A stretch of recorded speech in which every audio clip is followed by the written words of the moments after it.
जब हम भगत सिंह का नाम सुनते हैं तो हमारे भीतर एक आग जल उठती है। हम उन्हें क्रांतिकारी कहते हैं, जिसने अंग्रेजों के विरुद्ध विद्रोह किया, जिसने देश के लिए प्राण त्याग दिए। लेकिन आज हम एक गहरे सवाल से शुरुआत करते हैं। क्या भगत सिंह केवल एक देशभक्त थे या एक जागृत चेतना के प्रतीक? क्या उनका संघर्ष सिर्फ अंग्रेजों से था या उस नींद से भी था जिसमें पूरा समाज सोया हुआ था? एक क्रांति की परिभाषा, हथियार नहीं, विचार। हमने क्रांति को गोलियों और बमों से जोड़ दिया, पर भगत सिंह कहते हैं क्रांति की तलवार विचारों की सांड पर तेज होती है। मतलब असली लड़ाई बाहर की सत्ता से नहीं, भीतर की अंधता से है। उन्होंने यह समझा कि जब तक इंसान सोचने की स्वतंत्रता नहीं पाएगा, वह किसी न किसी रूप में गुलाम रहेगा, चाहे विदेशी शासन चला जाए या अपना आ जाए। उनका उद्देश्य केवल शासन बदलना नहीं था, बल्कि मानव चेतना को जगाना था। दो समाज की नींद, जहां अंधभक्ति ही संस्कृति बन गई। भगत सिंह का सबसे बड़ा विरोध अंग्रेजों से नहीं था, बल्कि उस अंधविश्वास और जड़ता से था जो हमारे समाज को गुलाम बनाए हुए थी। वो कहते थे, किसी देश की गुलामी केवल तब तक रहती है जब तक लोग सोचने से डरते हैं। और आज देखो, क्या हमने सोचना बंद नहीं कर दिया? हम वही मानते हैं जो भीड़ मानती है, वही बोलते हैं जो सुनने योग्य लगता है। भगत सिंह की क्रांति आज भी अधूरी है, क्योंकि गुलामी अब राजनैतिक नहीं, मानसिक है। तीन धर्म नहीं, विवेक, यही थी उनकी पूजा। लोग उन्हें नास्तिक कहते हैं, पर नास्तिक होने का उनका अर्थ ईश्वर का इनकार नहीं था, वह अंधविश्वास का इनकार था। उनका कहना था, अगर कोई भगवान है और अन्याय होते हुए भी चुप है, तो मैं ऐसे भगवान को नहीं मानता। यह वाक्य नास्तिकता नहीं, विवेक का प्रतीक है। उन्होंने अंधश्रद्धा को तोड़ा, क्योंकि वो जानते थे जहां प्रश्न मरते हैं वहां मनुष्य भी मरता है।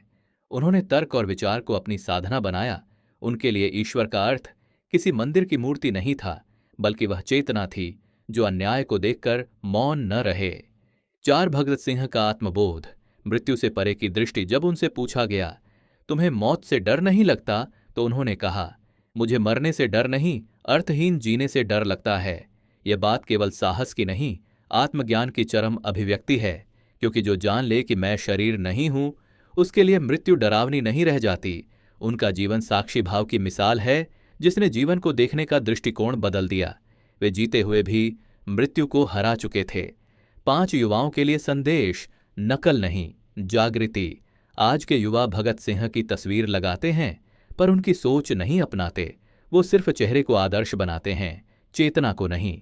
भगत सिंह किसी धर्म, पार्टी या विचारधारा के नहीं थे, वो विवेक और करुणा के थे। उनकी असली विरासत है प्रश्न करने की हिम्मत। अगर तुम किसी व्यवस्था से असहमत हो तो चुप मत रहो, पर साथ ही हिंसा मत अपनाओ। विचार की शक्ति गोली से कहीं ज्यादा प्रबल होती है। वो कहते थे, हर क्रांति पहले मनुष्य के विचारों में जन्म लेती है, फिर समाज में प्रकट होती है। 6.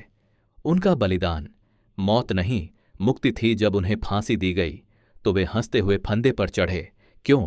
क्योंकि उनके लिए मृत्यु कोई अंत नहीं थी, वह तो सत्य के मार्ग की अंतिम परीक्षा थी। उनका मन भय से मुक्त था, क्योंकि वो मैं से मुक्त थे। जहां मैं नहीं, वहां कोई डर नहीं। उनका जाना किसी हार का नहीं, एक चेतना के जन्म का संकेत था। वो शरीर से गए, पर विचार से अमर हो गए।